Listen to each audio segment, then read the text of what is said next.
Welcome to the thrilling world of Filmoro. Today we're diving into the epic adventure of how to train your dragon. Everything begins in the remote Viking village of Berk, a place where people live every night in fear. Why? Because dragons swoop down from the skies like shadows, burning everything in their path and carrying it away. Among these fierce warriors lives a skinny, underestimated boy, Hiccup. Everyone believes he'll never be fit for battle. But deep inside, he carries a dream. To prove something no one else believes in. His father, the great Stoic, is the chief of the tribe, a strong, fearless leader. Years ago, dragons killed his wife, and from that day on, Stoic swore to wipe out every last one of them. Then there's Astrid, Hiccup's brave and skilled classmate, and the girl who secretly owns his heart. Hiccup wants to prove himself worthy, just like the others, and the only way he knows how is to kill a dragon. During one of the raids, Hiccup uses a weapon of his own design, and against all odds, he brings down the most mysterious and feared dragon of all, the Night Fury.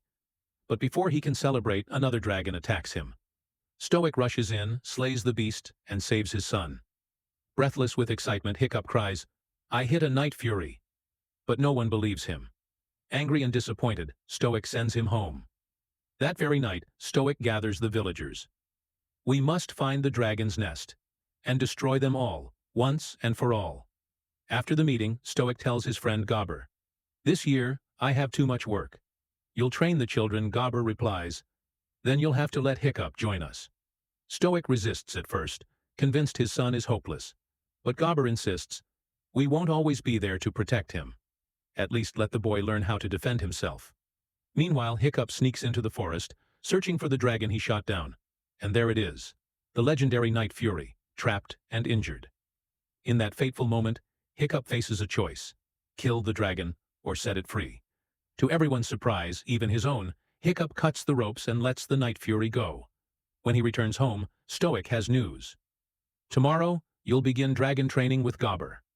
Hiccup is stunned. After what he just saw, he knows he can't kill a dragon, but he can't defy his father either. The next morning, training begins. Inside a massive underground wooden hall, the Viking teens gather one by one. There's proud and serious Astrid, boastful Snotlout, bookish Fishlegs, and the crazy twin siblings who can't stop fighting. Even here, all of them stand tall, eager to prove they're worthy of the title warrior. Their trainer, the loud and ruthless Gobber, roars across the room. "In here, you either learn to kill a dragon, or you'll become their meal." With that, the iron gate creaks open, and the first dragon storms in, a snarling Gronkle, spewing fiery breath that scorches the air. The teens scramble for shields. Astrid fights like a true warrior, Snotlout runs his mouth as usual, and the twins wrestle with each other instead of the dragon. But Hiccup? He freezes in the middle of the arena. His hands tremble, his shield slips from his grasp, and the others laugh at his failure. Here, it's clear, he's nothing like the rest. No strength, no skill, no chance. Later that day, Hiccup sneaks back to the forest, where he finds the injured Night Fury again, trapped in a canyon, one wing torn and broken. That night, Gobber hands the trainees a thick dragon manual. Hiccup argues with Astrid. "Maybe we shouldn't kill them. We're the ones invading their land." Astrid snaps back. "I'll fight them to the death, if it means peace for my people." Hiccup has no answer.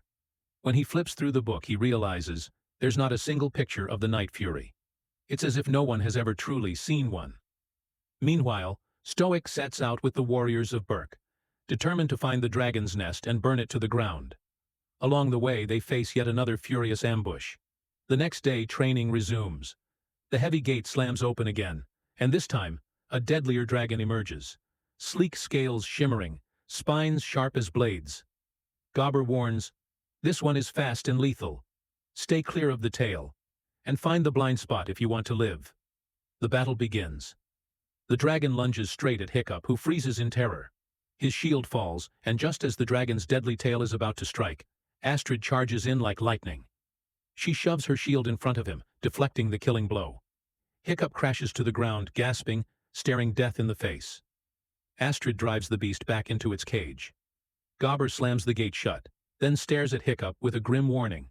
"It's time you chose a side, boy." That evening, Hiccup returns to the Night Fury, bringing food this time. Slowly, carefully, he reaches out his hand. What begins with fear turns into trust. From that day forward, he gives the dragon a name, Toothless. At home, Hiccup secretly builds a prosthetic tail for his new friend. The next day, he brings fish to feed him. But when Hiccup offers a slimy eel, Toothless recoils in terror, refusing to touch it. Hiccup laughs and hands him the rest of the fish instead. Once Toothless is full, Hiccup straps on the artificial tail. For the first time, they take off together. The dragon soars, wings wide against the wind. But the flight is unsteady. They climb higher, only to lose balance and crash back down. On the next day of training, Gobber gathers the students and growls, "Today, you'll only survive if you work as a team." This time, a two-headed dragon enters the arena. One head spewing flammable gas, the other sparking fire. Together, a deadly combination. The only way to survive is to shut down the sparking head before it ignites. The beast charges at Hiccup, jaws wide. But suddenly, something strange happens. Just as the dragon is about to strike, it freezes, then retreats into its cage on its own. The entire class stares in shock. What just happened? Hiccup had secretly brought a piece of eel with him, something all dragons fear. Meanwhile, Hiccup throws himself into improving Toothless's artificial tail. This time, he even designs a saddle, so he can ride securely on his back. Their flights grow bolder and more breathtaking with each passing day. Hiccup learns something no Viking ever believed. Dragons can't be tamed with force, only with patience, trust, and understanding.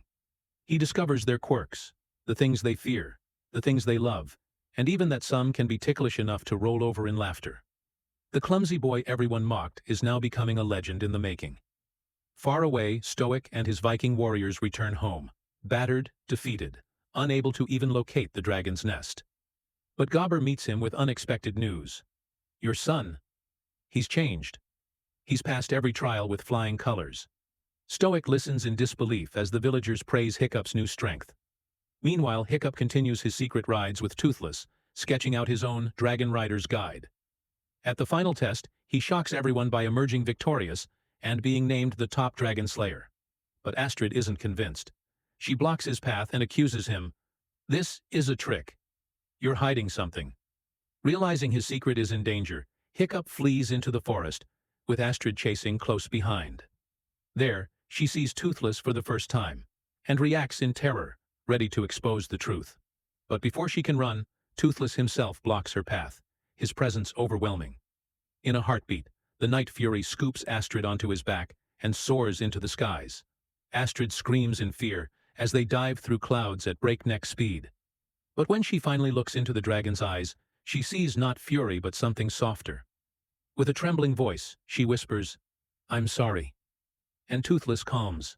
The flight becomes smooth, graceful, magical. Together they break through the storm clouds and into a sight beyond imagination. Hundreds of dragons soaring freely in the skies. A world of color, wings, and wonder that no Viking ever believed possible. But soon, the truth reveals itself. Toothless takes them to the heart of the dragon's nest, a massive cavern where all dragons bow in fear. From the shadows emerges a monstrous titan dragon, colossal and terrifying. The awful truth hits them. The raids weren't by choice. The dragons were being controlled, forced to serve this leviathan or be eaten alive. Toothless flees the lair, carrying Hiccup and Astrid back to safety. Astrid, shaken and pale, whispers only one truth. They're not our enemies. They're victims. Now, the secret no longer belongs to Hiccup alone. Astrid shares it too. But destiny doesn't wait. At the next arena trial, Hiccup does the unthinkable. He throws aside his weapons and tries to calm the dragon with peace instead of violence. For a moment, it works, until Stoic's panicked shout breaks the silence. The dragon lashes out, attacking Hiccup, only for Toothless to charge in, unleashing his full power to save his rider. The crowd gasps. The Night Fury defeats the beast in seconds, but joy turns to horror. Stoic storms forward, shouting in rage, and Toothless instinctively seizes him in his jaws. Hiccup screams in desperation. "Don't kill him!" Toothless releases Stoic unharmed. But Stoic, blinded by fury, orders his men to chain the dragon. Ropes lash around Toothless's body. The greatest ally Hiccup ever had is dragged away in captivity. And now, Hiccup's father is not only furious with him, but with Astrid as well. Hiccup tells his father, "Toothless is completely harmless. He was the one who saved Astrid's life. But Stoic refuses to believe it. With anger in his voice he says, "Dragons killed your mother. They'll never be our friends." It's at this moment that Hiccup reveals the truth. On the dragon's island, there's a monstrous beast that forces the smaller dragons to bring it food, or else it devours them. Stoic is shocked, realizing Hiccup has known the dragon's nest all along but kept it secret. With a booming voice, Stoic announces to the tribe, "This creature, it will lead us straight to the dragon's nest, and then we'll wipe their kind from the face of the earth." The tribe prepares for a war that could destroy everything. Desperate, Hiccup and Astrid turn to their friends for help. "Our fathers are walking into a battle they cannot win," Hiccup warns. "They'll never stand against all those dragons. We have to help them." Hiccup frees the captured dragons and quickly shows his friends how to ride them. One by one they learn, and for the first time the kids take to the skies. Meanwhile, Stoic leads the Vikings to the nest, launching a full-scale attack. The dragons burst out in fury, but then the monstrous queen dragon emerges, towering over all. With fire and fury it ravages the battlefield. Stoic has no choice but to call for retreat, but it's already too late. Just then, Hiccup and his friends soar in, each riding their own dragon, Astrid, Fishlegs, Snotlout, and the twins. The sight is breathtaking. Teenagers who were once dragon-fighting trainees, now storming into battle like legendary warriors. Hiccup races to Toothless, still bound in chains. With Stoic's help, they break the restraints. Toothless lets out a thunderous roar, spreading his wings wide once again. For the first time, Stoic sees it clearly. This dragon is no enemy. He's their strongest ally. Hiccup leaps onto Toothless's back and shouts, "It's time! Let's finish this, together." The battle explodes in the skies. The monstrous dragon unleashes waves of fire, but Toothless dodges with lightning-fast maneuvers, while Hiccup's friends attack from every side to distract it. Toothless and Hiccup lead the beast away from the village, drawing it into the clouds. From high above, Toothless blasts searing fire at the monster's wings, crippling it. But in the chaos, Toothless's artificial tail fin catches fire. The beast charges in rage. Hiccup steers Toothless toward a towering cliff. At the last second they pull away, and the monster slams into the rocks with a bone-shaking crash. Furious, the creature whirls and attacks again, sending Hiccup flying from the saddle. Dazed, Toothless spots his rider plummeting. With every ounce of strength, he dives through fire and smoke, tearing through the chaos to reach him. The battlefield goes silent under a cloud of ash. When the dust settles, Toothless emerges, laying Hiccup gently on the ground. For a heart-stopping moment, everyone believes the boy is gone. Stoic's eyes well with tears. But then Toothless spreads his wings, and there is Hiccup, alive. Stoic, overwhelmed with relief, cries out, "He's alive!" Days later, Hiccup awakens. At first he thinks everything is lost, but then he sees Toothless sitting faithfully beside his bed. He smiles, realizing he's not alone. With a new prosthetic leg, Hiccup steps outside, and sees a sight beyond imagination. The entire village has changed. Children laugh as they fly with dragons. Warriors ride through the skies. Vikings and dragons are no longer enemies, but partners. Stoic grins and says with pride, "Dragon riding. It really is something else." Astrid walks up, punches Hiccup's arm, and teases, "That's for scaring me to death." Then, with a soft kiss, she whispers, "And that's for everything else." Gobber presents Toothless with a brand new tail fin. The dragon lowers his head. Hiccup climbs onto his back, and together they rise into the sky. In that golden moment, hatred was left behind, and a brand new world began. If you enjoyed this recap, don't forget to hit that like button. And most importantly, make sure you subscribe right now, so you never miss the next movie recap. I've got 6 playlists from different genres, and I add new movies every single month. You can see them right here on the end screen. Hit subscribe first, then pick a playlist, and keep the adventure going.